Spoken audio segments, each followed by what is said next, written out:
घेत असतो।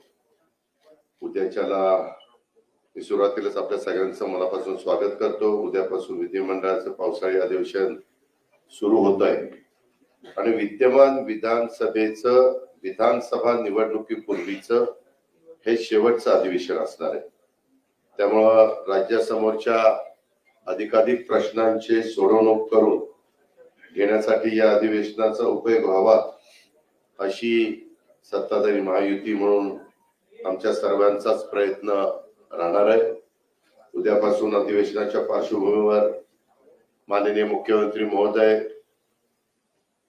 प्रथेप्रमाणे सर्वांना त्या ठिकाणी चहा पाण्याच्या करता बोलवत असतात आणि त्याच्यातून आपण वेगवेगळ्या प्रकारे प्रश्नांची सोडवणूक त्या ठिकाणी करत असतो। परंतु अलीकडे तुम्ही बघताय बरेच वर्ष नेहमीप्रमाणे विरोधी पक्षनेते चहापानाला येत नाहीत, मग ते निवेदन देतात, पत्र देतात आणि त्या पत्रामध्ये वेगवेगळ्या प्रकारचे मुद्दे ते त्या ठिकाणी टाकलेले असतात।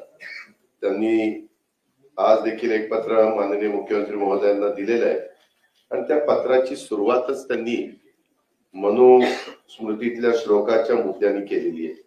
खरं तर त्याची काही गरज नव्हती। त्याच्याबद्दल स्वतः दीपक केसरकर साहेब इथं बसलेले, याबद्दल कुठल्याही प्रकारचा तशा प्रकारचा श्लोक त्या पुस्तकामध्ये नाहीये। आम्ही सातत्याने सांगतोय, त्याच्यामध्ये त्यांनी पत्राच्या सुरुवातीलाच मनुस्मृतीतल्या श्लोकाचं मुद्द्याचं केलेलं काही त्याच्याबद्दलचं बोलणं आहे, त्याची काही गरज नव्हती। आपल्याला सगळ्यांना माहिती आहे की महाराष्ट्र छत्रपती शिवाजी महाराज, राजर्षी शाहू महाराज, महात्मा ज्योतिराव फुले, डॉक्टर बाबासाहेब आंबेडकरांचं महाराष्ट्र, त्याच्यामुळे मनुस्मृतीवर कसल्याही पद्धतीचा थरा या महाराष्ट्रामध्ये असू शकत नाही हे माहिती असून सुद्धा जाणीवपूर्वक एक नरेटिव्ह सेट करण्याच्या निमित्तानं विरोधी पक्ष विनाकारण गैरसमज पसरवण्याचा प्रयत्न करतात आणि जाती जातीमध्ये तेढ लावण्याचं राजकारण करतायत। हे योग्य नाही आणि हे महाराष्ट्राला परवडणारं देखील नाहीये। महायुतीतल्या कुठल्याही नेत्याने अभ्यासक्रमात मनुस्मृतीचा समावेश करण्याचं समर्थन केलेलं नाही। उलट आमच्या सगळ्यांच्याच अशा चुकीच्या प्रवृत्तींना ठाम विरोध आहे। आज आपण बघतोय, आजचा दिवस तर अतिशय महत्वाचा आहे। 26 जून म्हणजे सामाजिक न्यायाचे जनक राजर्षी शाहू महाराजांची 150वी जयंती आहे। राजर्षी शाहू महाराजांनी त्यांच्या करवीर संस्थांच्या माध्यमातून या देशात पहिल्यांदा दुर्बल घटकांच्यासाठी आणि राखीव जागांच्यासाठी कायदा केला आणि बहुजनांच्या मुलांच्यासाठी शिक्षणाची द्वार खुली केली। शेतकऱ्यांच्यासाठी धरणं बांधली, त्यांना आधुनिक पद्धतीनं शेती करायला शिकवलं।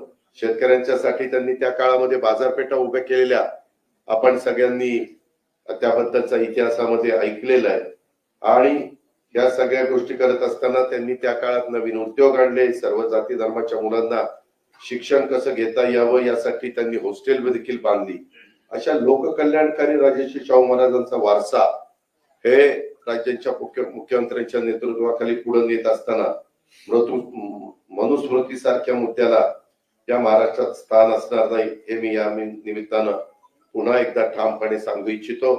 इतर पण वेगवेगळ्या प्रकारचे मुद्दे आहेत, त्याच्या संदर्भामध्ये सभागृहामध्ये चर्चा होईल।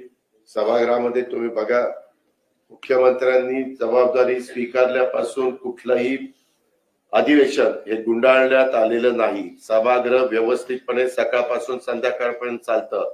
प्रत्येक बिलावर, प्रत्येक लक्षवेधीवर, प्रत्येक जे आयुध नियमाप्रमाणे वापरली जातात त्या आयुधावर चर्चा होती आणि त्याच्या उत्तरातनं समाधान केलं जातं। प्रत्येकाचं उत्तर राज्य सरकारकडे आहे, त्यामुळं असं कोणी विरोधी पक्षांनी समजण्याचं कारण नाही। वेगवेगळ्या प्रकारच्या बातम्या त्यांना काय द्यायच्या, त्यांनी काय बोलायचं होतं त्याचा लोकशाहीमध्ये अधिकार आहे, परंतु राज्य सरकार प्रत्येक उत्तर द्यायला समर्थ आहे। त्याबद्दल कुणी मनामध्ये तीळमात्र शंका आणण्याचं कारण नाही। आणि उद्यापासून सुरू होणाऱ्या अधिवेशनामध्ये सतत सगळेजण हजर राहून त्या जे काही वेगवेगळ्या प्रकारचे प्रश्न तिथे निर्माण होतील किंवा राज्य सरकारला उद्याच्या काळामध्ये अर्थसंकल्प, उद्याचा पहिला दिवस आहे पण 28ला अर्थसंकल्प सादर होणार आहे, त्या अर्थसंकल्पामध्ये देखील राज्याच्या एकनाथरावांच्या नेतृत्वाखाली ज्या पद्धतीने आम्ही पुढे जायचं ठरवलेलं आहे त्याच्याबद्दल पण सर्व काही अर्थसंकल्पामध्ये पण सांगितलं जाईल आणि इतर देखील आयुध वापरून काही प्रश्न निर्माण केले गेले तर त्यालाही समर्पकपणे उत्तरं दिली जातील याबद्दलची खात्री या पत्रकार परिषदेच्या निमित्तानं आपल्याला पण आणि आपल्या मार्फत राज्यातल्या जनतेला पण देतो. पुन्हा एकदा आपलं स्वागत करतो. धन्यवाद.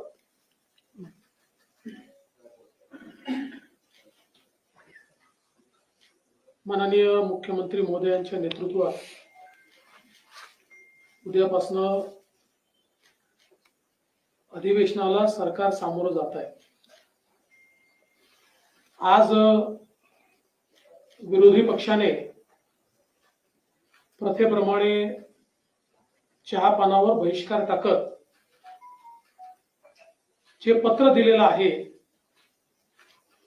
खरं म्हणजे खोटं बोल पण रेटून बोल, खोटे नरेटिव्ह तयार करून एखाद्या निवडणुकीमध्ये थोडी मतं मिळाल्यानंतर आता खोटच बोलायचं अशा प्रकारच्या मानसिकतेमध्ये विरोधी पक्ष गेलाय असं या ठिकाणी मला वाटतं. किंबहुना त्यांनी दिलेलं पत्र याचा एका वाक्यात जर उल्लेख करायचा असेल तर त्यांनी आरशात आपला चेहरा पाहिला पाहिजे अशा प्रकारचे पत्र आहे. कारण त्यांनी, मी सगळ्या गोष्टी सांगणार नाही, मुख्यमंत्री बोलणार आहेत, पण त्यांनी काय सांगितलं, विदर्भातले सिंचनाचे प्रकल्प मार्गी लावण्यात आलेलं अपयश. आता हे कोणाला होतं अपयश? 2.5 वर्ष ज्यांचं सरकार होतं, ज्यांनी विदर्भातल्या एकाही प्रकल्पाला सुप्रमा दिली नाही, एकाही नाही, ते आम्हाला सांगतायत की विदर्भाचे प्रकल्प मार्गी लागले नाही. या उलट विदर्भातल्या बहुतांश प्रकल्पांना केवळ सुप्रमाच दिली नाही तर त्याचं काम देखील आपण सुरू केलं आणि बळीराजासारखी योजना आता जवळजवळ 87 प्रकल्प आपण पूर्ण करत आणलेले आहेत. आणि एवढंच नाही, 2019 मध्ये वैनगंगा नळगंगा प्रकल्प त्याचा GR आपण काढला. मध्यंतरी सरकारमध्ये त्याची फाईल मुंगीच्या पावला एवढी देखील हल्ली नाही. पुन्हा नवीन सरकार आल्यानंतर सगळ्या मान्यता त्याच्या आम्ही घेतल्या आणि लवकरच अंतिम मान्यतेकडे तो चाललेला आहे. आणि हे मात्र पत्रामध्ये आम्हाला प्रश्न विचारतायत. त्यामुळे दोन्ही विरोधी पक्ष नेते आणि त्या पत्रावर उद्धवजींची पण सही आहे, नाना पटोलेंची पण सही आहे, त्यांनी स्वतःला प्रश्न विचारला पाहिजे की त्यांच्या काळात विदर्भातल्या एकाही प्रकल्पाला का मान्यता मिळाली नाही, वैनगंगा नळगंगा प्रकल्पाला का मान्यता मिळाली नाही. दुसरं, वैधानिक विकास मंडळ त्यांनी लॅप्स केलं. नवीन सरकार आल्यानंतर आम्ही त्याचा ठराव करून केंद्राला पाठवला आणि ते आम्हाला विचारतायत वैधानिक विकास मंडळ का नाही. पहिल्यांदा त्यांनी स्वतःला विचारलं पाहिजे की त्यांनी का लॅप्स केलं. एवढंच नाही तर मराठवाडा वॉटर ग्रीडच्या संदर्भात त्यांच्या पत्रामध्ये प्रश्न आहे. मराठवाडा वॉटर ग्रीड आम्ही सुरू केली होती, ती वॉटर ग्रीड बंद करण्याचं काम हे महाविकास आघाडीच्या सरकारमध्ये झालं आणि आता ते आम्हाला विचारतायत की वॉटर ग्रीडचं काय झालं. आम्ही तर वॉटर ग्रीडचा प्रस्ताव केंद्र सरकारकडे दाखल केलाय आणि त्यांना विनंती केली आहे की हर घर जल योजनेमध्ये हा वॉटर ग्रीडचा प्रस्ताव समावेश करा आणि त्याचा पाठपुरावा देखील आमचा चाललेला आहे. आपण जर बघितलं तर पेपर फुटीच्या संदर्भात ते बोलतायत. सर्वात जास्त पेपर फूट उद्धव ठाकरेजी मुख्यमंत्री असताना झाली आहे.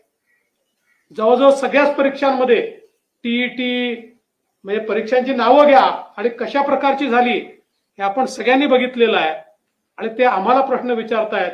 पण निश्चितपणे त्या संदर्भात आम्ही इतक्या मोठ्या प्रमाणात परीक्षा घेतल्या त्याचा सगळा रिपोर्ट कार्ड या अधिवेशनामध्ये निश्चितपणे आम्ही त्या ठिकाणी मांडणार आहोत. त्याच्यात ते गुंतवणूकदारांनी महाराष्ट्राकडे पाठ फिरवल्याचं सांगतायत, तेव्हा हे विसरतायत की त्यांच्या काळामध्ये 3ऱ्या-4थ्या नंबरवर गेलेला महाराष्ट्र मुख्यमंत्री एकनाथराव शिंदेजींच्या नेतृत्वात दोन्ही वर्षी नंबर 1 वर आलेला आहे. आणि ते आम्हाला प्रश्न विचारतायत, हे किती आश्चर्य आहे. आणि सगळ्यात महत्वाचं तर वित्तीय केंद्र गुजरातला गेलं. खरंय गेलं. कधी गेलं? 2012 साली गेलं. मुख्यमंत्री कोण होते? काँग्रेसचे. प्रधानमंत्री कोण होते? काँग्रेसचे. आणि ते आज विचारतायत की वित्तीय केंद्र हे गुजरातमध्ये कसं गेलं.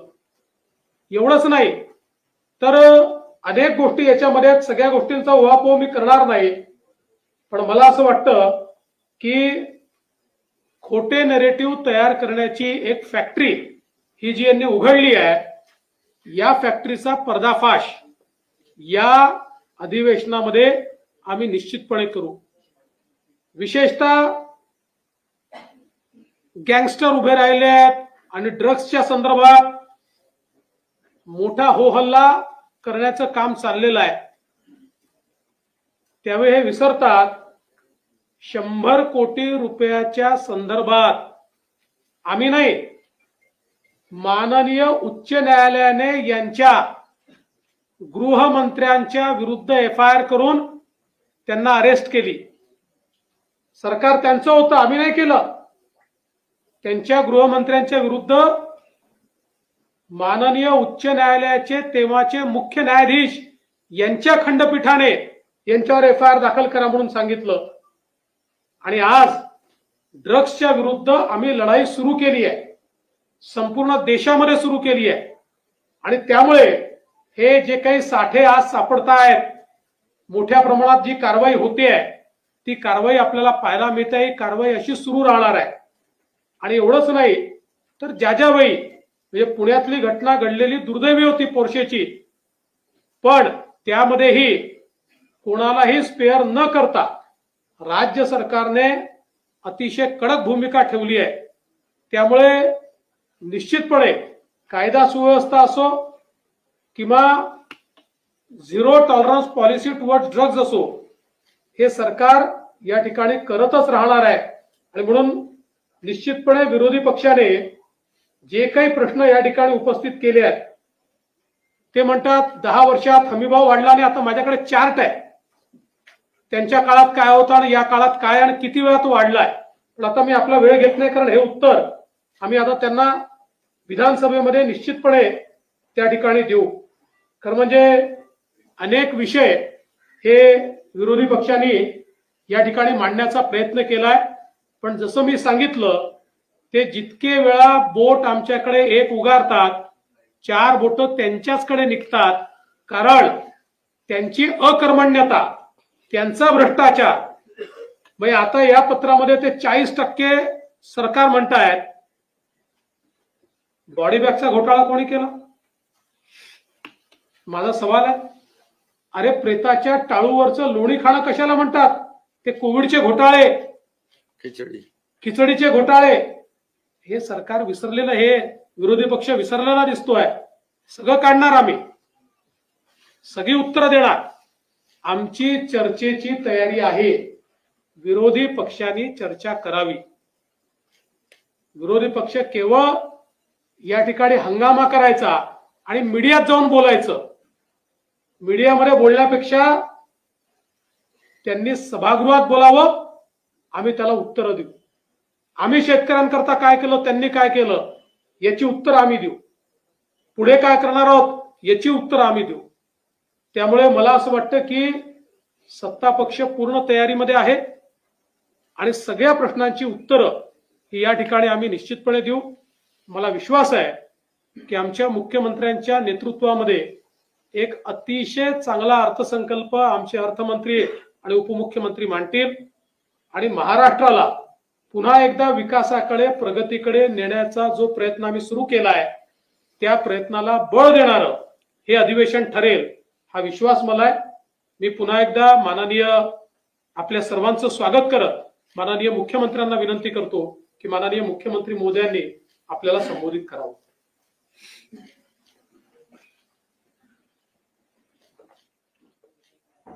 सर्व पत्रकारांचं मनापासून स्वागत. दोन्ही उपमुख्यमंत्री महोदयांनी अधिवेशनाबद्दल आपल्याशी संवाद साधलाय. उद्यापासून आपलं पावसाळी अधिवेशन सुरू होत आहे आणि या अधिवेशनामध्ये ठरल्याप्रमाणे विरोधकांनी बहिष्कार घातलाय. खरं म्हणजे या पंचवार्षिकचं शेवटचं अधिवेशन होतं.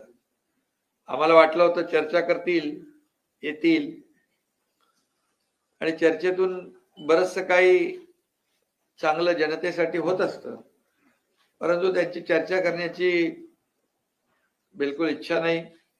पत्रही दिलंय, त्या पत्रामध्ये पण काही नवीन मुद्दे नाहीत. तेच तेच घिसेपिटे प्रश्न उत्तर, अंतिम आठवडा प्रस्तावासारखं. आणि एकंदरीत जे काही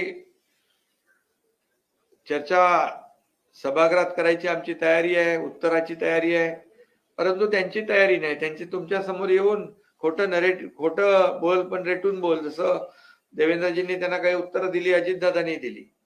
म्हणजे जी वस्तुस्थितीच नाही ती वस्तुस्थिती समोर आणून लोकांची दिशाभूल करायची आणि स्वतःची पाठ थोपटून घ्यायची, अशा प्रकारचा त्यांचा जो काय आविर्भाव आहे.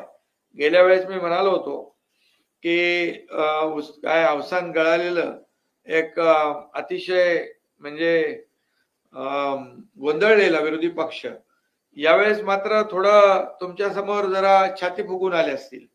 कारण लोकसभेमध्ये म्हणाले की लोकसभेमध्ये मिळालेलं म्हणजे अपयश यामुळे आता सत्ताधारी पोकळ आश्वासनांचं घोषणा करतील. अरे कुणाचं अपयश आहे? मोदीजींना हरवा हरवा हरवा म्हणून जंग पछाडलं तुम्ही. मोदी द्वेषाने पछाडले, संविधान बदलणार खोटं नॅरेटिव्ह सेट केलं, आरक्षण जाणार हे म्हटलं, सगळ्या गावागावामध्ये जाऊन हे सगळं खोटं नॅरेटिव्ह पसरवून तुम्ही काही प्रमाणामध्ये नक्की त्याच्यामध्ये क्षणिक तुम्हाला आनंद मिळालाय. पण एवढं करून सुद्धा काँग्रेसला जागा किती मिळाल्या? 99. 3 वर्ष 15व्या म्हणजे 3 टर्म मध्ये आज 15 वर्ष झाली. 40, 50, 99. तुम्हाला आता 240 पर्यंत पोहोचायला किती वर्ष लागतील? 25 वर्ष लागतील. आणि एवढं करून काय मिळालं? मोदी प्रधानमंत्री झाले, मोदी या देशाचे प्रधानमंत्री झाले, देशातल्या लोकांनी त्यांना मतदान केलं आणि गिरे तो भी टांग उपरवाली म्हण आहे ना. आणि मोदी जिंकले आणि तुम्ही हरलात, तरी सुद्धा आमचे काही लोक दुसऱ्याच्या वरातीत घोडं नाचणारे, बेगाने शादी में अब्दुल्ला दिवाना. अरे काय चाललंय तुमचं? किती मत मिळाली? किती तुम्ही? अरे उबाटाचं जर सांगायचं तर उबाटा आम्ही समोर 13 लढलो, 7 आम्ही जिंकलो. 19% टोटल मतांच्या 14.5% धनुष्यबाणाला मिळाली. 4.5% तुम्हाला तुमच्याकडे मत राहिली. आणि ही आता आलेली सूज आहे, ही सूज उतरेल, तात्पुरती सूज आहे. फसवून दिशाभूल करून मत मिळवलेली आहेत. आणि लोकांनाही कळतंय आता, अरे हटाएंगे बोले, हटाएंगे नहीं, हम ही हट गए, वो तो बैठ गए जाके, अभी क्या करने का. आणि म्हणून मी आपल्याला एवढं सांगतो, आमची सगळी तयारी आहे याच्यामध्ये. जेव्हा सरकार स्थापन झाल्यापासून पहिल्या दिवसापासून विरोधक काय म्हणत होते? सरकार पडणार. आता पडतंय, 2 महिन्यांनी पडतंय, 4 महिन्यांनी पडतंय. पडता सरकार मजबूत होत गेलं. अजितदादा आले आमच्या बरोबर, असं अजून मजबूत होत आला. मग मुख्यमंत्री बदलणार, देव पाण्यात बुडवून तुम्ही ठेवले. पण काय झालं का? 2 वर्ष आता 30 तारखेला होत आहे सरकारला. एक मजबूत सरकार या महाराष्ट्राने पाहिलेलं आहे. मजबूत निर्णय घेणारं सरकार महाराष्ट्राने पाहिलेलं आहे. तुम्ही काय सांगता आम्हाला? तुम्ही काय दिलं शेतकऱ्यांना? आमच्याकडे आकडेवारी आहे. शेतकऱ्यांच्या तोंडाला पानं पुसण्याचं काम कोणी केलं हे माहिती लोकांना. आज शेतकऱ्यांना वाऱ्यावर आम्ही सोडणार नाही, सोडलंही नाही. आज शेतकऱ्यांच्या बद्दल जे काय भाष्य केलं जातं, एनडीआरएफचे आम्ही निकष बदलले, डबल केले, 2 हेक्टरचे 3 हेक्टर केले, सततच्या पावसाचं होणारं नुकसान कधी मिळत होतं, गोगलगाईने केलेलं नुकसान मिळत होतं, आपल्या सरकारने दिलं. 15,000 कोटी रुपये फक्त नुकसान भरपाईचे दिले. 6,000 रुपये मोदी साहेबांचे, 6,000 रुपये राज्य सरकारचे, असे 12,000 रुपये आपण देतो. 1 रुपयात पीक विमा योजना देणारं राज्य पहिलं राज्य आहे.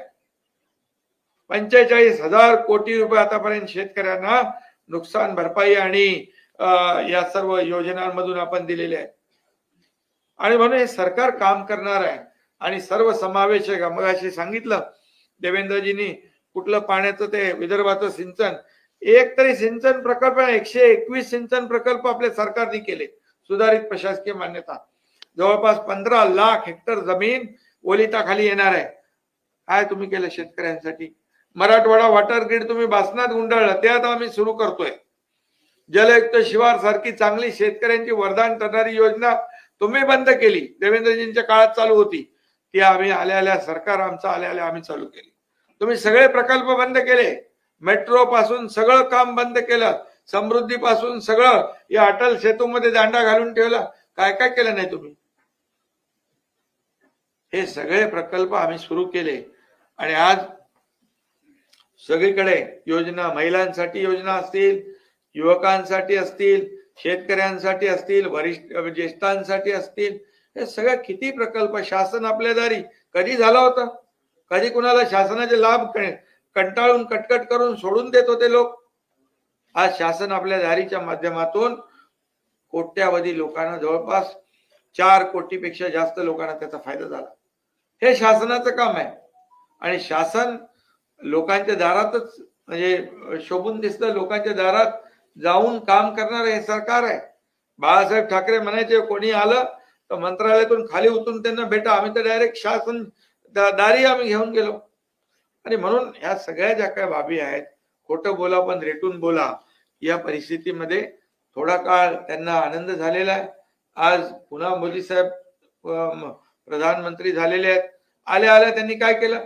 शेतकऱ्यांच्या जे काही इन्स्टॉलमेंट आहे, शेतकरी सन्मान योजना, त्याच्यावर सही केली. आज शेतकरी, कष्टकरी, गोरगरीब लोक आहेत, त्याच्यासाठी आम्ही काम करतोय. आणि यामध्ये तुम्हाला मी एवढंच सांगतो की खोटी आकडेवारी देऊन तुम्हाला क्षणिक आनंद घेता येईल, परंतु लोकांना फसवता येणार नाही.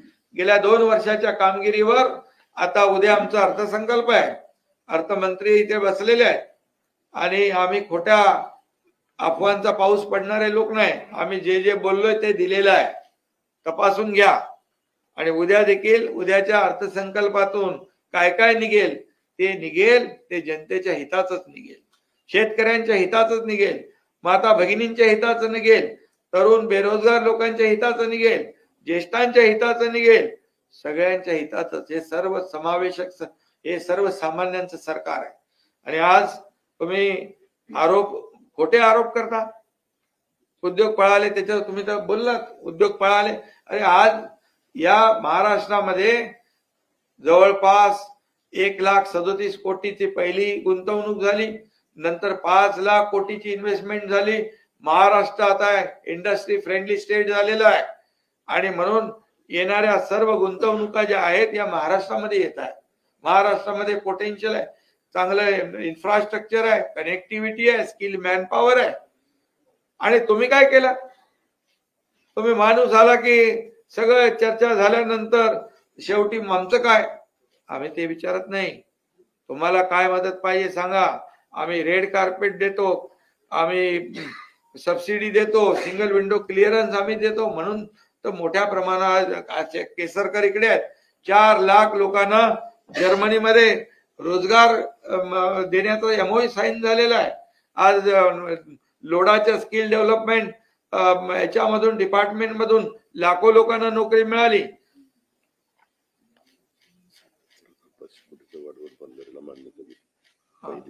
आणि त्याचबरोबर आज आपण पाहतोय की सरकारी नोकऱ्या कुणी सुरू केल्या? अरे डायरेक्ट नोकऱ्यांची अपॉइंटमेंट आम्ही हॉलमध्ये यशवंतराव चव्हाण मध्ये दिले. कधी झालं होतं असं? आणि म्हणून हे सगळं आज पोलीस भरती चालू आहे. आणि म्हणजे सर्व समावेशक हे सरकार काम करतंय. त्यामुळे त्यांच्या पायाखालची वाळू सरकले. मी तुम्हाला सांगतो, या कामाच्या जोरावर हे जे केलेले 2 वर्षामध्ये आम्ही घेतलेले निर्णय हे सर्वसामान्यांच्या हिताचे निर्णय आहेत. आज कोस्टल हायवे सुरू झाला, 2 ओपन केले. काय म्हणाले? आम्ही केलं. अरे तेव्हा देवेंद्रजी मुख्यमंत्री होते, सगळ्या केंद्राच्या परवानग्या त्यांनी मिळवून आणल्या, पण तुम्ही त्यांना भूमिपूजनाला बोलवायचं देखील तुम्ही, एवढा कदरूपणा असतो का कुठं? हे छोट्या कोत्या वृत्तीचे लोक. आणि दुसरा अटल सेतू, समृद्धी हायवे, हे सगळे गेम चेंजर प्रकल्प आहेत. हे केले कोणी? यांना आम्ही जसं सरकार आल्यानंतर 2 वर्षामध्ये मेट्रोची कामं थांबलेली, मेट्रोची कामं सुरू केली. सगळे हे जी काय सगळे आज तुम्ही जिकडे बघाल, मुंबई तर खड्ड्यामध्ये घातली होती. पहिला आम्ही आल्यानंतर मुंबईचे कॉन्क्रीटचे रस्ते करण्याचा निर्णय घेतला. आज त्याची कामं चालू झाली. 2 वर्षामध्ये खड्डेमुक्त मुंबई करण्याचा आम्ही निर्णय घेतला. त्याची अंमलबजावणी आम्ही करतोय. बाळासाहेब ठाकरे कुठले म्हणाले आरोग्याची बोजवारा उडालाय. आरोग्य यंत्रणेमध्ये बाळासाहेब ठाकरे आपला दवाखाना मुंबईमध्ये बघा, आज जाऊन बघा तिथे काय आपण लोकांना सेवा देतोय. आज मुंबईतल्या हॉस्पिटलमध्ये 0 प्रिस्क्रिप्शन, औषधाला पैसे लागणार नाही, तेव्हा पण निर्णय घेतलाय. आज कॅशलेस आपण सेवा देतोय, करतोय. त्यामुळे हे सगळं जे आहे, हेल्थ, एज्युकेशन, सगळ्याच क्षेत्रामध्ये, कृषी विभागामध्ये, सर्व क्षेत्रामध्ये, उद्योग विभागामध्ये आज ज्या पद्धतीने लोक येत आहेत, खऱ्या अर्थाने हा जो काही विकास आहे हा लोकांना पावत नाही. आणि आता केंद्र सरकारमध्ये पुन्हा मोदीजी आलेत. त्यांनी मगाशी मी म्हटलं की शेतकऱ्यांसाठी निर्णय घेतला, तसा वाढवांचा 67,000 कोटीचा प्रकल्प आज त्यांनी मंजूर केला. आज पूर्णपणे गेम चेंजर होईल, तिथे विकास होईल. आज जसं अटल सेतू किंवा मुंबई पुणेमुळे जे काय समृद्धीमुळे जो विकास झाला, आज मुंबईमध्ये आपण पाहिलं अटल सेतूच्या जिथे लँडिंग होतं, एअरपोर्ट होतोय, पनवेल त्या भागातला उरण, हा सगळा विकास होईल. पालघरचा विकास होईल आणि मग संपूर्ण राज्याचा विकास झाला पाहिजे, ही भूमिका आम्ही घेऊन चाललेलो आहे. आणि म्हणूनच या ठिकाणी आज त्यांची जी काही पोटतिडीक आहे, त्यांना कळलेलं आहे की ठीक आहे, आता एकदा ते ज्याने संविधान बदलणार म्हणून खोटं नॅरेटिव्ह तयार करून लोकांमध्ये भीती निर्माण करून आरक्षण तुमचं जाणार म्हणून आता लोकांनी ज्यांनी मतदान केलंय ते आता पस्तावलेत. मोदीजी तर बसलेत तिकडे, प्रधानमंत्री बनलेले आहेत. आणि त्यामुळे हे सगळं जे आहे, आज आपण पाहिलं तर मुंबईमध्ये देखील 2 लाख 2.5 लाख मतं महाविकास आघाडीपेक्षा आम्हाला जास्त मिळाले. आणि पर्सेंटेज किती? 0.1. आपल्याला मुंबईत 50%, त्यांना 46%. आम्हाला 50%, त्यांना 46%. आणि टोटल मतांचं 0.3% डिफरन्स आहे. आणि आता ह्याच्यापेक्षा तर खाली आम्ही जाऊ शकत नाही. कामं तर आम्ही केलेली आहेत. त्यामुळे आता काय बोलायचं, म्हणजे खोटे नाटे आरोप करायचे. संविधानाचं केलं, आता काय स्वाभिमान? कसला स्वाभिमान? कुठं घाण टाकला तुम्ही? कधी ठेवला? स्वाभिमान असता तर 2019ला तुम्ही घाण टाकला नसता. बाळासाहेबांचे विचार घेऊन आम्ही पुढे निघालो, सरकार बनवलं, लोकांच्या मनातलं सरकार बनवलं. म्हणून आज त्यांच्यापेक्षा आम्हाला मतं लोकांनी जास्ती दिली आहे. त्यांचा 42% स्ट्राईक रेट आहे, आमचा 47% स्ट्राईक रेट आहे.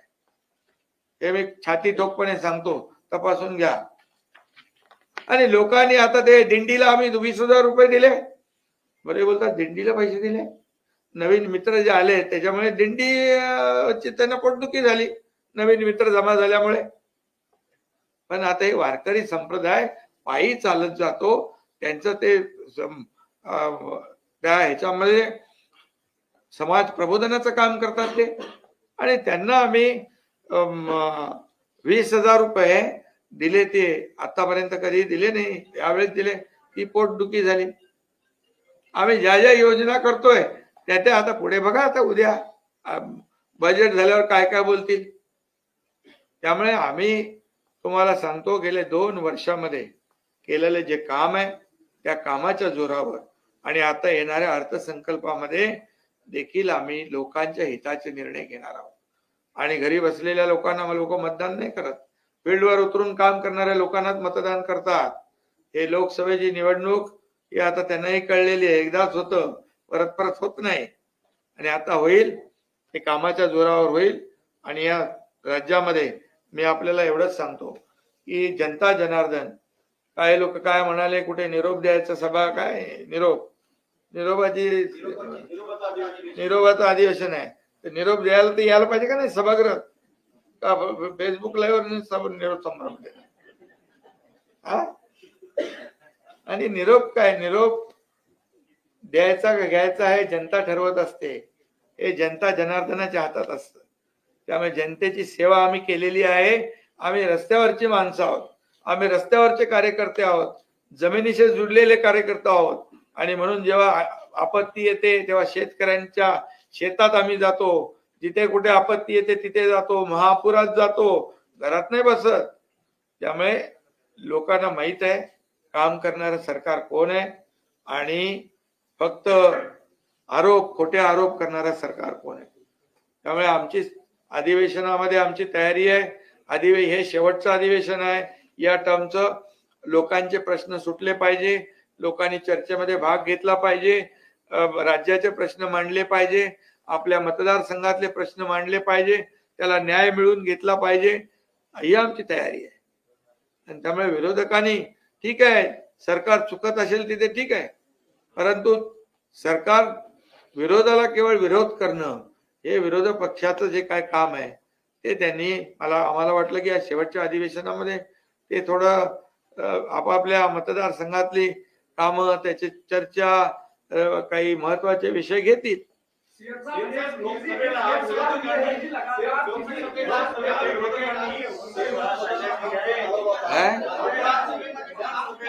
अरे एक जण बोला ना, काय चाललंय, काय चालवला? हा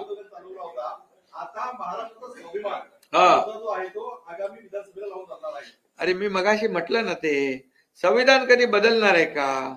बाबासाहेबांचं संविधान, आपलं संविधान देशाचं संविधान जगात सर्वोत्तम आहे आणि मोदीजींनी तर त्याला कपाळाला लावलं. आणि दुसरी गोष्ट, बाबासाहेबांना कुणी हरवलं? काँग्रेसने 2दा हरवलं. अरे बाबासाहेब म्हणायचे जळकं घर आहे काँग्रेसचं, त्यापासून सावध राहा. आता त्यांना संविधान आठवलं.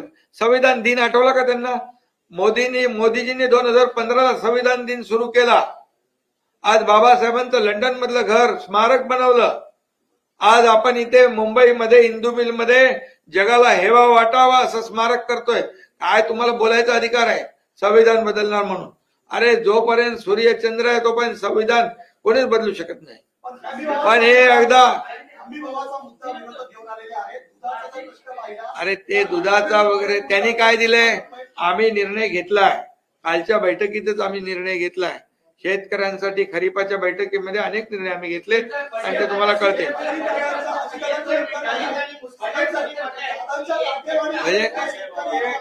अरे दूध उत्पादन 5 रुपये देतो ना आपण. त्याबद्दलचं उत्तर मी सभागृहात देईन, काळजी करू नका.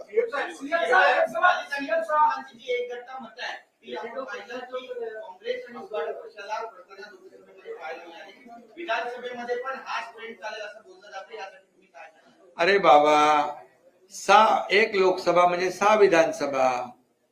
आता 6 विधानसभेतली एकत्र मतं आली. ही विधानसभेमध्ये एकीकडे 40,000 50,000, दुसरीकडे 3 लाख मतं आहेत. आणि आता सगळे जागृत झालेले आहेत. एवढं करून पण मिळवलं काय? किती पर्सेंटेज आपल्यापेक्षा जास्ती मतं मिळवली?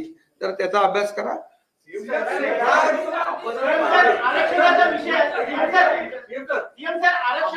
विरोधी पक्ष नेत्यांच्या कारणातून काही अधिकाऱ्यांना तारांकित प्रश्न लक्षवेधीवरून काही तक्रारी स्वरूपात दिले जात आहेत.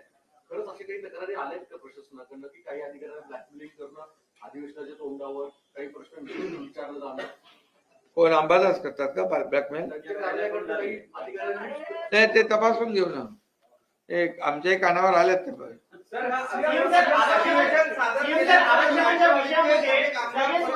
शब्द आहे हा कळीचा मुद्दा ठरतोय आणि दोन्ही समुदाय, मराठा समुदाय किंवा ओबीसी समुदाय, याच सगळे सोयरे या मुद्द्यावरती अडून बसले. अरे बाबा बघा, भूमिका काय आहे? सरकारची भूमिका पहिल्या दिवसापासून स्पष्ट आहे, आजही आहे उद्याही आहे. मराठा समाजाला आरक्षण देताना ओबीसी किंवा इतर समाजावर अन्याय आम्ही करणार नाही. त्याप्रमाणे आम्ही विशेष अधिवेशन घेतलं, मराठा समाजाला 10% आरक्षण दिलं. त्याचबरोबर कुणबी प्रमाणपत्र, ज्या जुन्या नोंदी कुणबी होत्या ज्यांना मिळत नव्हते, जस्टिस शिंदे कमिटी करून आम्ही त्यांना द्यायला लागलो, ते सुरू झालेलं आहे. आता एक ड्राफ्ट नोटिफिकेशन काढलं आहे की त्याच्यावर हरकती आलेल्या आहेत, त्या हरकतींच्यावर स्क्रुटिनी चालू आहे. त्याचबरोबर सर्वपक्षीय बैठक आपण आयोजित केलेली आहे आणि त्या बैठकीमध्ये सारासार विचार करून सर्वांची मतं घेऊन निर्णय घेऊ.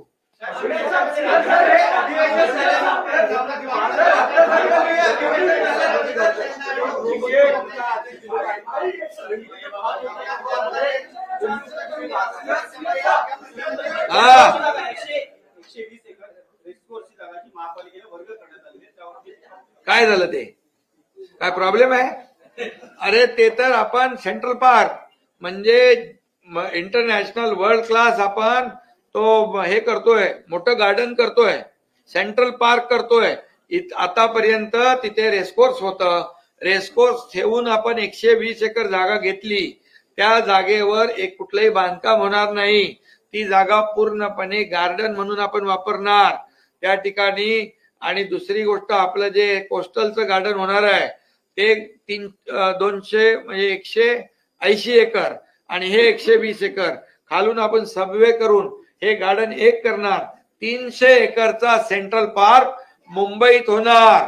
300 एकर. तुम्ही विचार करा, ही हिंमत कुणी दाखवली? आपल्या सरकारने. मग महालक्ष्मीपेक्षा मग ते का थांबलं?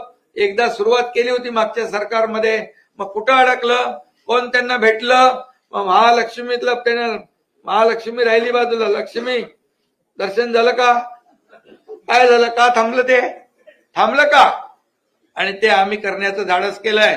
मुंबईकरांना विरंगुळा म्हणून जसे आम्ही आता प्रकल्प मोठे करतोय, कोस्टल अटल सेतू केलंय, इतर प्रकल्प करतोय, मुंबईचं सुशोभीकरण करतोय, तसं 300 एकराचं सेंट्रल पार्क वर्ल्ड क्लास जागतिक दर्जाचं आम्ही करतोय. तुम्हाला काय अडचण आहे?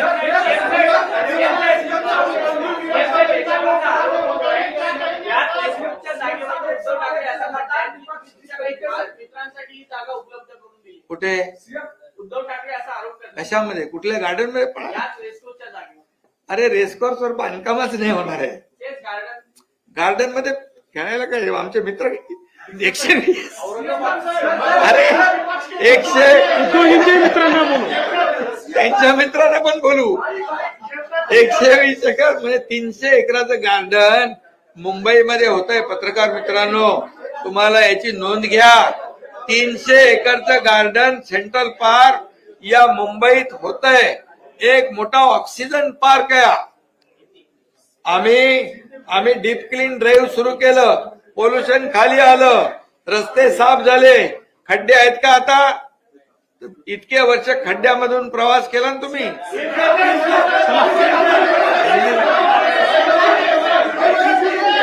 चलो, धन्यवाद. धन्यवाद.